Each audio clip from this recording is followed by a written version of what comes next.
पहाड़ों के बीच बसा एक खूबसूरत गांव, जहां सूरज की पहली किरणें घाटियों को सुनहरी आभा से भर देती और शाम होते ही कुहासा हर गली में घुल जाता।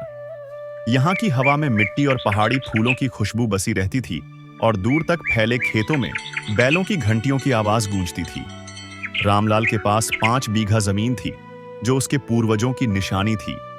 हर साल वह उम्मीद लेकर खेत जोतता, बीज बोता और आसमान की ओर टकटकी लगाए इंद्रदेव की कृपा का इंतजार करता।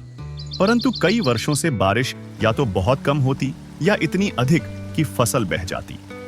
इस बार भी गांव के अन्य किसानों की तरह उसने कर्ज लेकर खेत में गेहूं बोया था। गर्मियों का समय आया और आसमान से आग बरसने लगी। खेत दरकने लगे, नहरों में पानी सूख गया। रामलाल हर रोज सुबह खेत जाता, फटे हुए धरती के टुकड़ों को देखता और निराश लौट आता। जिस फसल से उसे अपने परिवार का पेट पालना था, वह धीरे धीरे मुरझा रही थी। एक दिन साहूकार का आदमी आया और रामलाल के हाथ में कर्ज चुकाने का फरमान थमा दिया। रामलाल ने कांपते हाथों से कागज को देखा, लेकिन लौटाने के लिए उसके पास कुछ भी नहीं था। गांव के सरपंच ने सख्त लहजे में कहा, अगर कर्ज नहीं चुका सकते तो अपनी जमीन बेच दो, वरना तुमसे छीन ली जाएगी। रामलाल की आंखों में आंसू आ गए। जिस धरती को उसने अपने खून पसीने से सींचा, वही अब उससे छीनी जा रही थी।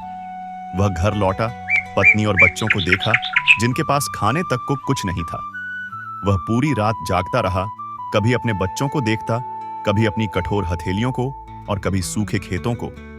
सुबह गांव वालों ने देखा, रामलाल उसी पेड़ से लटका हुआ था, जहां कभी वह बैल को बांधकर हल चलाया करता था। उसकी जेब से एक पर्ची मिली, जिस पर लिखा था, किसान पैदा करता है लेकिन खुद भूखा मर जाता है। गांव में मातम छा गया, लेकिन समय के साथ लोग उसे भूल गए। खेत फिर से किसी और के नाम हो गया और किसान का संघर्ष उसी तरह चलता रहा जैसे सदियों से चलता आया है।